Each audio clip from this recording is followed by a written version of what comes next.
और इसके बाद खबरें विस्तार से। हाल ही में 4 राज्यों में हुए विधानसभा चुनाव में 3 राज्यों में बीजेपी ने जीत की हैट्रिक लगाई है। बीजेपी की ये जीत विपक्षी इंडिया गठबंधन के लिए खतरे की घंटी है। ऐसे में विपक्षी इंडिया गठबंधन की बुधवार को अहम बैठक होने जा रही है, लेकिन इस बैठक से पहले विपक्षी गठबंधन को बड़ा झटका लगा है। ममता बनर्जी इस बैठक में शामिल नहीं होंगी। इस मामले पर ममता बनर्जी का कहना है कि मुझे इंडिया गठबंधन की बैठक के बारे में कोई जानकारी नहीं है, किसी ने मुझे बैठक के बारे में नहीं बताया और न ही इस संबंध में मुझे कोई कॉल करके सूचित किया गया है। उधर बंगाल में मेरा 6 से 7 दिनों का कार्यक्रम है, मैंने अहम योजनाएं बनाई हैं। तो गठबंधन की दूसरी पार्टियों के प्रत्याशी भी इस पर क्या कुछ कह रहे हैं, आपको सुनवाते हैं।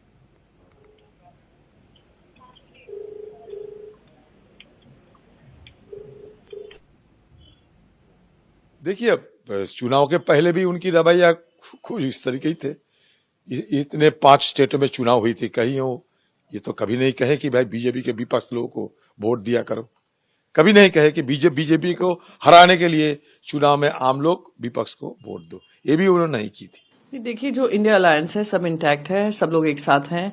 जो भी कमियां हैं, जो भी दिक्कतें हैं, वो सब हम एक साथ करेंगे, क्योंकि हम इस कमिटमेंट से आए हैं, इस रिजॉल्व से आए हैं कि जो देश के सामने दिक्कतें हैं, जो ध्रुवीकरण की बात हो, फार्मर डिस्ट्रेस हो, महिलाओं के बढ़ते क्राइम्स हो, बेरोजगारी हो, इन्फ्लेशन हो, ये सारे मुद्दे देश की प्रायोरिटी है। संविधान को दरकिनार किया जा रहा है, डेमोक्रेसी के जो प्रिंसिपल्स हैं उसको खत्म किया जा रहा है। तो इन सब मुद्दों के इस कमिटमेंट से हम आए हैं। क्योंकि शॉर्ट नोटिस था, सिटिंग चीफ मिनिस्टर हैं, अपना शेड्यूल रीअरेंज नहीं कर पा रही हैं, तो वो हम लोग अपनी व्यवस्था देख लेंगे किस तरीके से जल्द मीटिंग हो और सारे जो है मुद्दे हैं उस पर चर्चा हो। आनंद में यह बैठक नहीं बुलाई गई है इंडिया गठबंधन की, आनंद फानंद की बात नहीं है। चुनाव नतीजे आने से पहले ही इस बैठक का आयोजन किया था और उससे पहले ही सभी को सूचित किया गया था। मुझे मालूम है कि चुनाव नतीजे आने से पहले ही 2 दिन पहले खड़गे साहब ने उद्धव जी से बातचीत की और खड़गे जी का यह कहना था कि चुनाव नतीजे आएंगे, वो नतीजे क्या है हम अभी बोल नहीं सकते, लेकिन हमको मिलना है सबको। तो आनंद फानंद की बात मैं मानने को तैयार नहीं। और खड़गे जी से पहले पार्टी के और बड़े नेताओं ने भी हमसे संपर्क किया था कि हम इस प्रकार की बैठक करने जा रहे हैं 6 तारीख को। और उद्धव जी ने कहा कि ठीक है, अगर सब लोग दिल्ली में मिलते हैं तो मैं जरूर आ जाऊंगा। और उद्धव जी कल यहां दिल्ली पहुंचेंगे और बैठक में शामिल होंगे।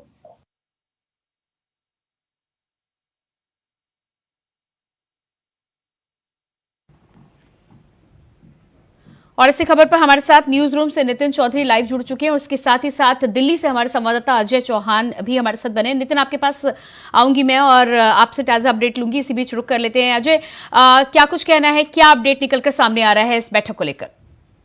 बिल्कुल, देखिए प्रियंका, अगर बात करें दिल्ली के अंदर जो बैठक कल बुलाई गई है उसमें पहले से भी चर्चाएं थी। 1-2 दिन पहले भी ये सामने आया था कि जो गठबंधन है उसको बुलाया जाएगा और बैठक की जाएगी, क्योंकि चुनाव जो राज्यों में हुए थे उसके 3 राज्यों में बीजेपी की सरकार बनी है, वही अगर मुद्दा है तो उसमें कहने चिंतन वाली बात है कि किस तरह से इसको बीजेपी को रोका जाए, क्योंकि बीजेपी एजेंडा सबसे बड़ा है कि इसको किस तरह से रोका है। तो 2024 का जो एजेंडा है वो सबसे बड़ा गठबंधन है, क्योंकि मल्लिकार्जुन खड़गे ने भी ये कल 28 दलों को सभी को न्योता दिया है, लेकिन उसमें कई ऐसे दल हैं जो इस बैठक में शामिल नहीं होंगे। क्योंकि अखिलेश की बात कर लें, चाहे दिल्ली सरकार की तरफ से बात कर लें और टीएमसी की बात करें, तो और भी रामगोपाल की बात करें, क्योंकि उनका भी संजय कि ये बैठक में शामिल होंगे या नहीं होंगे, क्योंकि बिखरता नजर आ रहा है। कई बार ऐसी रचना हुई थी, इससे पहले भी अखिलेश ने एक बार मीटिंग में हिस्सा लिया था। ये 4थी इनकी मीटिंग है जो कल होने वाली है गठबंधन को लेकर के, कि आखिरकार 2024 का हम किस तरह से चलेंगे, क्योंकि आपस में मतभेद बहुत काफी बना हुआ है। तो देखना ये होगा कि कल की जो बैठक होगी इसमें कौन कौन शामिल होगा और क्या इनका मुद्दा रहेगा, क्योंकि अभी सदन भी चल रहा है। सारे जो पार्टी के नेता हैं वो दिल्ली पहुंचे हुए हैं, कुछ शाम को पहुंचेंगे, मल्लिकार्जुन खड़गे जो कल सुबह का समय उनका बताया जा रहा है वो पहुंचेंगे। तो देखना यही होगा कि क्या आखिर इसकी मीटिंग के अंदर क्या इनका सुझाव क्या निर्णय लिया जाएगा कि आगे का जो रणनीति वो बनाई जा सके। जी बिल्कुल, तो जिस तरह से एक तरफ से टीएमसी से ममता बनर्जी ने पहले ही इस मीटिंग को लेकर ना कह दिया है, नीतीश कुमार का भी बयान आया है, वो भी शामिल नहीं हो रहे हैं और सपा सुप्रीमो अखिलेश भी शामिल नहीं हो रहे हैं।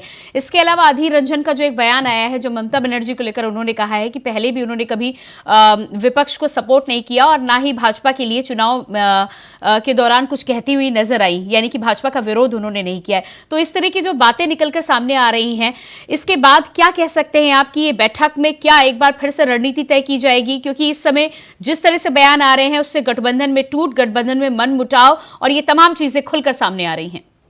बिल्कुल प्रियंका, देखिए अभी जो चुनाव हुए थे इससे पूरा साफ जिक्र हो गया है कि किस तरह से गठबंधन एक साथ चला था, लेकिन गठबंधन के अंदर जो फूट पड़ी वो सामने नजर आई थी। कोई भी पार्टी का नेता एक दूसरे को सपोर्ट करता नजर नहीं आया था। तो क्या लगता है कि अब जो 2024 का जो एजेंडा है, क्योंकि जो गठबंधन बनाया गया था वो 2024 के लिए बनाया गया था कि किसी भी तरह से बीजेपी का जो एजेंडा उसको रोका जाए और आने वाले समय में जो देश के प्रधानमंत्री अब दोबारा से भारत में ना बने, क्योंकि बीजेपी को हराना बहुत दिन का मुहिम मुद्दा था, लेकिन वही कहीं ना कहीं फेल होता नजर आया। क्योंकि जैसा चुनाव हुआ जनता ने जिस तरह से बीजेपी को वोट दिया, अपना चुना और उनका सपोर्ट किया, तो इससे तो अब जो गठबंधन है वो कहीं ना कहीं बिखरता नजर आया कि उनको भी ये पता है कि अगर हम एक साथ चुनाव लड़ते हैं तो हो सकता है 2024 में तीसरी बार प्रधानमंत्री नरेंद्र मोदी बने। तो उसी को लेकर मंथन किया जाएगा और भी कई नेता इसमें शामिल होंगे, लेकिन कहीं ना कहीं देखा जाए जहाँ 28 गठबंधन है वो देखना ये कल कितने गठबंधन इनके साथ खड़े होते हैं, ये सबसे बड़ा मुद्दा सामने होता है कि खड़के क्या सभी को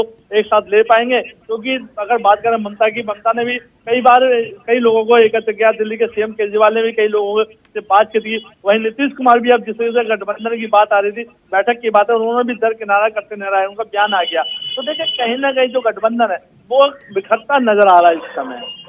जी बिल्कुल, नितिन भी हमारे साथ न्यूज रूम से लाइव बने हुए हैं। नितिन, जिस तरह से यहाँ पर निकलकर तमाम तरह के बयान निकलकर सामने आ रहे हैं और 3 राज्यों में जिस तरह से कांग्रेस को करारी हार मिली, ये उम्मीद की जा रही थी वहां पर, लेकिन वो जो कांग्रेस जो उम्मीद कर रही थी नतीजों की, उस तरह के नतीजे नहीं आए हैं।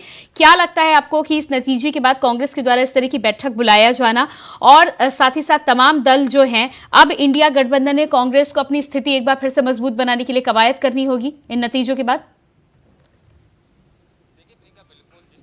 लगातार कांग्रेस की बात की जाए तो कांग्रेस पार्टी के जो है 4 राज्यों में चुनाव हुए थे, 4 राज्यों में से 3 राज्य जो है उसे गंवाने पड़े, राजस्थान, छत्तीसगढ़, एमपी, और उसके बाद जो है तेलंगाना में जो सरकार थी कांग्रेस की बनी थी। लेकिन अब देखना यही था जिस तरीके से इंडिया गठबंधन की जो बात चल रही थी कि इंडिया गठबंधन। नितिन आपके पास मैं वापस लौट कर आती हूँ। अजय आपके पास आते हैं। कांग्रेस को लेकर जिस तरह से मैंने नितिन से भी सवाल किया था यहाँ पर कि 3 राज्यों में जिस तरह की करारी हार मिली है, ऐसे में कांग्रेस को मंथन को लेकर, समीक्षा को लेकर कई बयान निकलकर सामने आ रहे हैं। क्या लगता है आपको कि कहीं ना कहीं स्थिति कमजोर हुई है इंडिया गठबंधन में भी कांग्रेस की? बिल्कुल, देखिए जिस तरह से कांग्रेस की उम्मीद थी कि इस बार जो 5 बार चुनाव हो रहे हैं उसमें कहना है कांग्रेस बढ़त रहेगी और बीजेपी को जनता के बीच में जो मुद्दे रखे गए थे, भ्रमण किया जा रहा था कि इस तरीके से बीजेपी ने क्या है, वो जातिवाद की बात करें, कहीं ऐसे मुद्दे थे, रोजगार की बात करें, योजना की बात करें, तो उसको लेकर प्रचार किया गया था। लेकिन जनता भी जानती थी कि किसको वोट देना है, किसको नहीं देना। वही सामने नजर आया कि 3 राज्यों में बीजेपी ने जिसे हासिल किया, क्योंकि वहाँ कांग्रेस का सबसे बड़ा गढ़ होता था। छत्तीसगढ़ के वहाँ की बात करें तो वहाँ भी इस तरीके से कांग्रेस का अच्छा गढ़ था। वही मध्य प्रदेश की अगर बात करें वहाँ भी इस बार कांग्रेस का देखने को मिला। और जो कि अगर राजस्थान की बात करें, सरकार गलत ने जिस तरह से योजनाएं बांटी, लोगों को कई सुविधाएं दी, कई अलग अलग निर्णय लेके उसको देखकर भी जनता ने नकारा और बीजेपी को एक बार से दोबारा चुना।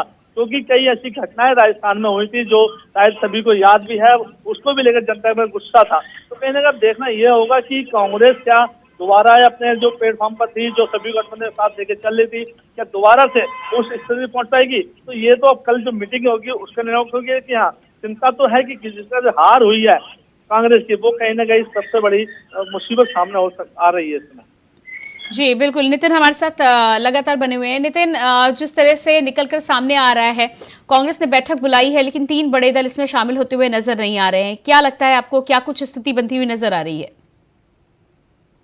से इंडिया गठबंधन की जो बैठक थी वो दिल्ली में बुलाई गई थी। मल्लिकार्जुन खड़गे कांग्रेस पार्टी के राष्ट्रीय अध्यक्ष हैं, उन्होंने ये बैठक बुलाई थी। लेकिन बैठक की बात की जाए तो बैठक में जो 3 चेहरे जो हैं साफ मना कर रहे हैं। पहले जो है समाजवादी पार्टी के पूर्व राष्ट्रीय अध्यक्ष अखिलेश यादव, और बात की जाए ममता बनर्जी बंगाल की मुख्यमंत्री है, और हेमंत सोरेन बिहार के मुख्यमंत्री ने भी मना कर दिया। झारखंड के मुख्यमंत्री हेमंत सोरेन ने भी इस चीज को लेकर मना कर दिया। ममता बनर्जी की बात की जाए तो ममता बनर्जी ने साफ तौर पे कहा है कि मेरे पास ना तो कोई फोन आया, ना कोई मेरे को मैसेज आया। जिस तरीके से गठबंधन की जो बैठक थी, इस बैठक में बुलाया जा रहा था, मल्लिकार्जुन खड़गे दिल्ली में इस बैठक को कर रहे थे, तमाम जो गठबंधन के लोग थे उन लोगों को बुलाया जा रहा था। लेकिन बात की जाए अखिलेश की तरफ से, उस समय रामगोपाल यादव को भेजा जा रहा था। तो बिहार की तरफ से बात की जाए तो नीतीश कुमार की तो लल्लन सिंह को भेजा जा रहा था। लगातार इस तरीके से, जिस तरीके से बैठक जब हो रही थी, तो बैठक को देखते हुए लगातार चर्चाएं चल रही थी कि वो चुनावों से पहले काफी बैठक हो चुकी है। ये बताई जा रही है कि चौथी बैठक अब जो है दिल्ली में होने वाली थी। लेकिन देखा यही जा रहा था, जिस तरीके से 4 राज्य में कांग्रेस को हार मिली, तेलंगाना की जो जीत मिली है उसको देखते हुए सीट बंटवारे को लेकर ये बैठक जो चल रही थी। लेकिन बता दें कि एमपी में जिस तरीके से समाजवादी पार्टी और कांग्रेस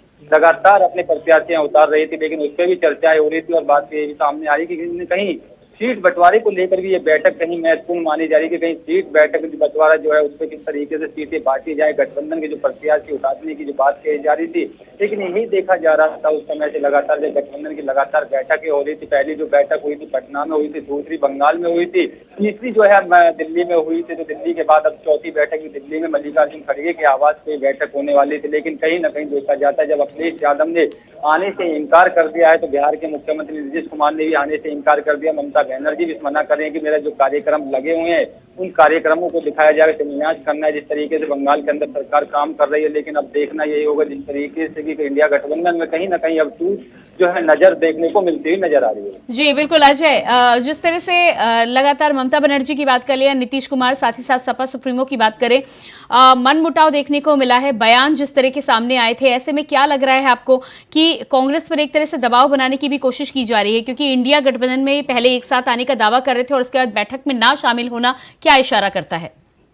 बिल्कुल देखिए, जो गठबंधन बना जरूर था, लेकिन गठबंधन के अंदर जश्न बना उस समय ही मनमुटाव बना हुआ था, क्योंकि सीटों को लेकर भी कई बातें सामने आई थी कि कौन कहां से कितनी सीटों पर चुनाव लड़ेगा। और इसमें मेन जो मुद्दा होगा, इसमें जो प्रधानमंत्री होगा, उसके भी 4 चेहरे उस समय सामने आए थे। तो देखिए उस शुरू से ही इनमें गठबंधन में टूट पड़ी हुई थी, दरार पड़ी हुई थी। तो देखिए देखना ये होगा कि क्या लगता है कि गठबंधन को दोबारा से, क्योंकि उस समय सोनिया गांधी हुआ करते, लेकिन उसके बाद अब बात करें तो मल्लिकार्जुन खड़गे इस समय अध्यक्ष हैं कांग्रेस के, तो क्या इनको एक साथ ले पाएंगे? क्योंकि उनके भी अभी बात करें कि जिस तरह से रैलियां हुई थी, उनके कई ऐसे बयान सामने आए थे, विवादित बयान भी सामने आए थे, खड़गे जी जनता के बीच गए थे। तो कहीं ना कहीं देखिए टूट होती जा रही है। तो लेकिन यही देखना होगा कि 2024 को किस तरह से होगा। अगर सारे एक साथ होते हैं तो कहीं ना कहीं गठबंधन सक्सेसफुल होता है। और अगर कल जिस तरह 4 पार्टियां अब भी शामिल नहीं हो रही है, हो सकता है कि इसके बैकफुट में और भी पार्टियां हो जो इसमें शामिल ना हो।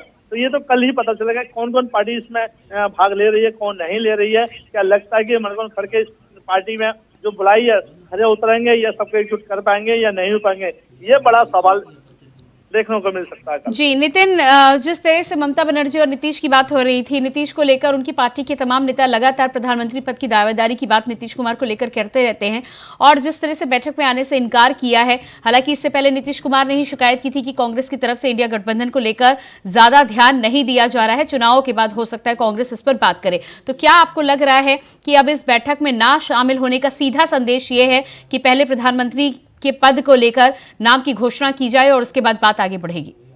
देखिए बिल्कुल प्रियंका, जिस तरीके से नीतीश कुमार को लेकर जो बयान सामने आते थे कि नीतीश कुमार को प्रधानमंत्री बनाना है, खुद उनके प्रत्याशी जो हैं उनकी कांग्रेस के पार्टी के जो नेता हैं नीतीश कुमार की, वो खुद भी ये सोचते हैं कि लगातार के नीतीश कुमार को मुख्यमंत्री बनाया जाए। लगातार इसी पे जो जोश पर सबसे आगे नीतीश कुमार का नाम लिया जा रहा था। लेकिन समाजवादी पार्टी की बात की, समाजवादी पार्टी की तरफ से पहले भी अखिलेश को यही कहा जा रहा है कि अखिलेश को भी प्रधानमंत्री का चेहरा बनाने के जो प्रयास है वो पूरी तरीके से कर रहे थे। क्योंकि बता दें कि रामगोपाल यादव खुद इस बात को कहते थे कि 40 सीट लाओ और अखिलेश को जो है प्रधानमंत्री बनाना है। लेकिन अब देखना यही है कि जिस तरीके से गठबंधन में जो कहीं ना कहीं पड़ा जो टूट है वो नजर देखने को मिल रही है। क्योंकि आज जो बैठक थी वो 6 तारीख को बुलाई जा रही थी, लेकिन बैठक जो स्थगित कर दी गई है, क्योंकि जिस तरीके से 4 नेता शामिल नहीं हो रहे हैं। तो इसमें देखा जा रहा है कि अगली जो बैठक होगी उसकी जो डेट है उसे जल्दी से तय कर दिया जाएगा, जल्दी इस बैठक को कराया जाएगा। लेकिन अब देखना यह है कि जिस तरीके 2024 के चुनाव की नजदीकियां बढ़ती जा रही है, तो ऐसे जो इंडिया गठबंधन है उसमें भी कहीं ना कहीं टूट। जी बिल्कुल नितिन, इस तमाम जानकारी के लिए बहुत शुक्रिया। अजय, आपका भी बहुत बहुत शुक्रिया जुड़ने के लिए। तो हमारे साथ जुड़े हुए थे अजय और नितिन। इंडिया गठबंधन की बैठक को लेकर जिस तरह से जानकारी निकलकर सामने आ रही है, 4 नेताओं ने गठबंधन की बैठक में शामिल होने से इनकार कर दिया है। देखना यह होगा कि गठबंधन 2024 तक किस तरह से एक साथ एकजुट रह पाता है। और इसके बाद बात करेंगे अगली खबर की। खबर लखनऊ से सामने आ रही है, जहां ओवर स्पीड के बढ़ते हादसों को लेकर ट्रैफिक पुलिस सख्त नजर आ रही है। बता दें कि ट्रैफिक पुलिस ने सख्ती बरतते हुए 100 से ज्यादा रफ्तार में दौड़ाई गई 34 गाड़ियों को चिन्हित किया है। इस दौरान पुलिस ने कई गाड़ी नंबर के आधार पर सभी के खिलाफ हजरतगंज कोतवाली में एफआईआर दर्ज कराई है। इस पूरे मामले में ओवर स्पीड में 55,800 से ज्यादा वाहनों के चालान काटे गए हैं। बता दें कि सिर्फ नंबर में ही 22 दिन के अंदर पुलिस ने 5,540 लोगों का चालान ओवर स्पीड के चलते काटा है। और इसी खबर पर हमारे साथ लखनऊ से संवाददाता शुभम पांडे लाइव जुड़ चुके हैं। जी शुभम, जिस तरह से ओवर स्पीड को लेकर लखनऊ में कार्रवाई की जा रही है और बताया जा रहा है 5,000 से अधिक चालान काटे गए हैं, क्या कुछ पूरी जानकारी है? यहाँ आपको बता दें बिल्कुल आपको ऐसा कहा जा सकता है कि यहाँ आपको बता दें बिल्कुल करने के लिए जो पुलिस है पूरी तरीके से मुस्तैद देखी जा सकती है। वहीं एडिशनल एसपी के बेटे की कुछ समय पहले जो है मौत हो चुकी है, उसी के बाद उसी के बाद सातों से देखा जा रहा है कि जो पुलिस है पूरी तरीके से मुस्तैद है। हर चौराहे पर चेकिंग पॉइंट बनाए जा चुके हैं। हर चौराहे पर चेकिंग पॉइंट बना करके जो ओवर स्पीड होती है उनको लेकर के, जो तेज रफ्तार के जो वाहन हैं उनको लेकर के जो चालान है वो काटे जा रहे हैं। लगातार जैसे ही 9 बजते हैं लखनऊ पुलिस जो है मुस्तैद हो जाती है, सड़कों पर दिखाई देती है। सड़कों पर जाकर के वो लगातार कहा जा सकता है कि पुलिस की तरफ से जो भी वाहन है उनकी चेकिंग की जाती है। चेकिंग के बाद उन पर अगर डॉक्यूमेंट की कुछ कमी है या फिर कोई ओवर स्पीड से जा रहा है उसके चालान जो है काटे जा रहे हैं। वहीं साफ तौर से देखा जा सकता है जहाँ जो है ओवर स्पीड के जरिए कई हादसे भी हो जाते हैं, कई लोग जान भी गंवा देते हैं। लेकिन अब जब लखनऊ पुलिस मुस्तैद हुई है, लखनऊ कमिश्नर के दिशा निर्देश पर साफ तौर से देखा जाता है, लखनऊ पुलिस पूरी तरीके से सड़कों पर देखी जाती है। अलग अलग जगह पर चेकिंग पॉइंट बनाए जा रहे हैं। रात्रि में अगर आप निकलते हैं तो देख सकते हैं कि पूरी तरीके से वहाँ पर जो एसएचओ हैं हजरतगंज के वो मौजूद होते हैं, उनकी गाड़ियाँ वहाँ पर रहती हैं। साफ तौर से देखा जा सकता है लगभग जो है 5,000 के आसपास के जो चालान हैं वो किए जा रहे हैं। लगातार कहा सकता है कि जो अब कार्रवाइयाँ हैं वो देखी जा रही हैं। जो स्टंटमैन हैं उन पर भी कहीं ना कहीं अंकुश लगा है। उनकी भी तस्वीरें पिछले कई दिनों से वायरल हो रही थी, देखी जा रही थी, उन पर भी अब कहीं ना कहीं अंकुश लगा है। वो भी जो है जो तस्वीरें हैं वो कम हुई हैं। साफ तौर से देखा जाता है कि लखनऊ पुलिस जिस तरीके से लगातार जो ट्रैफिक नियम हैं उनको लेकर के, जो ट्रैफिक के जो रूल्स हैं उनको लेकर के सड़कों पर उतरी है और अपने पूरी तरीके से ट्रैफिक व्यवस्था को दुरुस्त करने में लगी हुई है। और लगातार कहा जाता है जो 34 वाहन स्वामी हैं उनके खिलाफ एफआईआर भी दर्ज हो चुका है। अब देखना ये होगा कि किस तरीके की उनके ऊपर कार्रवाई की जाती है और किस तरीके की चीज़ें सामने आती हैं। लेकिन अगर लखनऊ पुलिस की बात करते हैं, लखनऊ पुलिस इस वक्त लगातार जो है गश्त के माहौल में है। लगातार जो चालान है वो देखे जाते हैं, चालान का जो स्तर है वो बढ़ चुका है। और साफ तौर से देखा जाता है कि जिस तरीके से चीज़ें होनी चाहिए थी, पुलिस की जो व्यवस्थाएं पहले होनी चाहिए थी, वो जो एडिशनल एसपी के बेटे की मौत के बाद जब अधिकारियों ने जो अधिकारी हैं वो सजग हुए थे, उसके बाद अब जो सक्रियता है वो साफ तौर से देखी जा रही। जो भी वीवीआईपी इलाके हैं उन सभी जगहों पर पुलिस जो है मुस्तैद रहती है। उन सभी जगह पर जो वाहन है वो धीमी रफ्तार से निकलते हैं, ना कि तेज़। पहले की अपेक्षा जो वाहन थे वो तेज़ निकलते, लेकिन अब चालान का जो डर है वो कहीं ना कहीं लोगों के पास पहुंच रहा है कि उनका चालान हो जाएगा, जिसके जरिए वाहन की रफ्तार भी धीमी हो रही है। वाहन के जो नियम है उनको लेकर के लोग अपने वाहन को लेकर के लखनऊ में घूम रहे हैं। जी शुभम, जिस तरह से आपने जानकारी दी है, लखनऊ में कहाँ मेन जगहों पर चेकिंग की जा रही है, उसके अलावा चालान को लेकर जो आपने बात की है, तो कितने तक का चालान लोगों का काटा जा रहा है हाई स्पीड के चलते? बिल्कुल आपको लगातार कहा सकता है कि लखनऊ में जनेश्वर मिश्रा पार्क के पास जो है अक्सर जो है जो शाम होती थी वहाँ पर स्टंट बाइक वाले, स्टंट कार वाले लोग देखे जाते थे। ऐसी तस्वीरें सामने आती थी। उस जगह पर बैरिकेडिंग की गई है। बैरिकेडिंग के माध्यम से लोगों को रोका जाता है, उनके डॉक्यूमेंट जो है वो देखे जाते हैं। वहीं हजरतगंज चौराहे पर भी लोगों को रोक करके पुलिस जांच पड़ताल करती है। साफ लगता है कि जो वीआईपी इलाके हैं लखनऊ के, उन सभी जगहों पर, चाहे वो पत्रकारपुरम हो, चाहे वो गोमती नगर हो, चाहे आलमबाग हो, हर जगह पर जो पुलिस है वो मौजूद रहती है। हर जगह पर पुलिस जो है कार्रवाई करती दिखाई दे रही। अगर साफ तौर से देखा जाता है जो वाहन हैं जो ओवर स्पीड से जा रहे हैं उनके चालान की जो दरें हैं, अलग अलग दरें रखी गई हैं, अलग अलग चीज़ें हैं। अगर लाइसेंस नहीं है तो उसकी दरें अलग हैं। अगर नंबर प्लेट जो है बदली नहीं है, नंबर प्लेट अगर पुरानी वाली लगी है, उस पर भी 5,000 तक का जो जुर्माना है वो लगाया जाता है। अब शुभम, इस तमाम जानकारी के लिए आपको बहुत बहुत शुक्रिया। और इसी के साथ फिलहाल इस बुलेटिन में इतना ही। खबरों का सिलसिला जारी रहेगा। नमस्कार।